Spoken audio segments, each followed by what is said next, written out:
سربلند زمرد کو بہت زیادہ مارتا ہے، جس پر اسی وقت زمرد سربلند کو بتا دیتا ہے کہ مجھ سے تم پر حملہ کروانے کے لیے شیری نے کہا تھا۔ سنتے ہی سربلند فوراً ربیہ سے کہتا ہے کہ صرف شیری کے ذریعے ہی ہم اس حویلی کے اصلی دشمن تک پہنچ سکتے۔ تب ہی ربیہ سربلند کو بتاتی ہے کہ تمہارے مرنے کے بعد اس حویلی کا سردار کون بنے گا۔ یہ سنتے ہی سربلند کا سیدھا شک سراب خان پر چلا جاتا ہے۔ اسی وقت پیچھے سے ساری باتیں شیری سن لیتی ہے۔ فوراً سراب خان کو بتا دیتی ہے کہ سربلند حویلی میں چھپا بیٹھا ہے اور اسے تمہاری سچائی پتہ چل گئی ہے۔ یہ سنتے ہی سراب خان کے ہوش اڑ جاتے ہیں۔ وہ فوراً سربلند کو مروانے کے لیے زعفران کے پاس جاتا ہے۔ اسی وقت وہاں طورسم آ جاتا ہے اور زعفران سے کہتا ہے کہ شیر دل اور اس کی بیوی کو کسی اور نے مروایا تھا۔ تب بھی سراب خان خود طورسم کو بتا دیتا ہے کہ شیر دل اور اس کی بیوی کو میں نے ہی مروایا تھا۔ یہ سنتے ہی طورسم کے ہوش اڑ جاتے ہیں۔ اسی وقت سراب طورسم کو ربیہ کی تصویر دکھا کر کہتا ہے کیا تم اس لڑکی کو جانتے ہو؟ یہ دیکھتے ہی طورسم کہتا ہے ہاں یہ وہی ربیہ ہے جسے میں کب سے ڈھونڈ رہا ہوں۔ اگر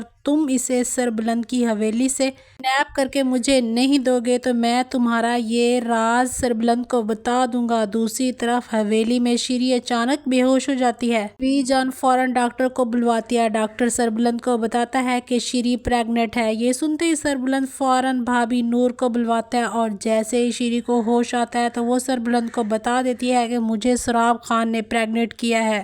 سن کر بھابھی نور کے ہوش اڑ جاتے ہیں اور وہ اسی وقت وہاں سراب خان آ جاتا ہے۔ بھابھی نور غصے میں سراب خان کا گریبان پکڑ لیتی ہے۔ یہ دیکھ کر سربلند کا شک سراب پر اور بھی پکا ہو جاتا ہے۔ دوسری طرف طورسم کی دھمکی کے باوجود دباؤ میں سراب اپنے آدمی کو ربیہ کا کڈنیپ کروانے کے لیے بھیج دیتا ہے، لیکن سربلند موقع پر ہی ربیہ کو بچا لیتا ہے۔ اس کے سامنے سراب کو بے نقاب کرنے کی دھمکی دیتا ہے۔ ہنگامے میں اچانک زعفران بھی آ جاتا ہے، اپنے آدمیوں کو ساتھ لے کر سربلند کو ماروانے پہنچ جاتا ہے اور تینوں طرف سے فائرنگ شروع ہو جاتی ہے۔ دیکھ کر طورسم خود سربلند کو بچانے کے لیے بیچ میں آ جاتا ہے اور گولی سیدھے اس کے سینے میں لگ جاتی ہے۔ مرتے مرتے طورسم سربلند سے کہتا ہے کہ شیر دل اور اس کی بیوی کا قتل سراب نے کروایا تھا۔ کہہ کر طورسم کی موت ہو جاتی ہے اور سب حیران رہ جاتے ہیں۔ اسی وقت سربلند زعفران پر پسٹل تان کر پولیس کو بلا لیتا ہے اور پولیس زعفران کو گرفتار کر لیتی ہے۔ اسی طرف حویلی میں سربلند سراب کو بہت زیادہ مارتا ہے، جہاں شیری کی پریگننسی اور دونوں کا ناجائز رشتہ سب کے سامنے آ جاتا ہے۔ یہ سنتے ہی بی جان صدمے سے بے ہوش ہو جاتی ہے اور سراب ہاتھ جوڑ کر معافی مانگتا ہے،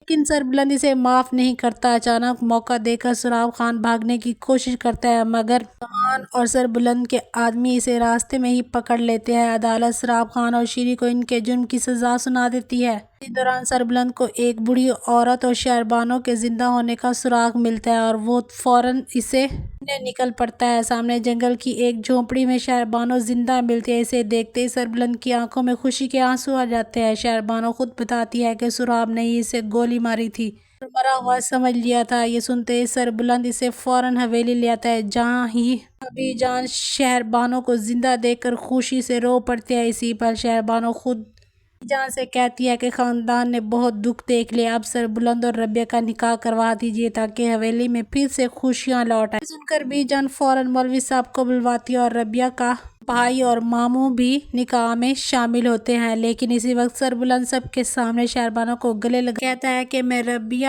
اور شہربانو دونوں سے نکاح کروں گا۔ اس کے بعد سربلند کا شہربانو اور ربیہ دونوں کے ساتھ نکاح ہو جاتا ہے۔ دوستو، آپ کو کیا لگتا ہے کہ ہمارے پریڈکشن صحیح ثابت ہوگی؟ تو کمنٹ سیکشن میں ہمیں اپنی رائے ضرور دیجیے گا۔ اور اگر اب تک آپ نے ہمارے چینل کو سبسکرائب نہیں کیا تو سبسکرائب کرنا نہ بھولیں۔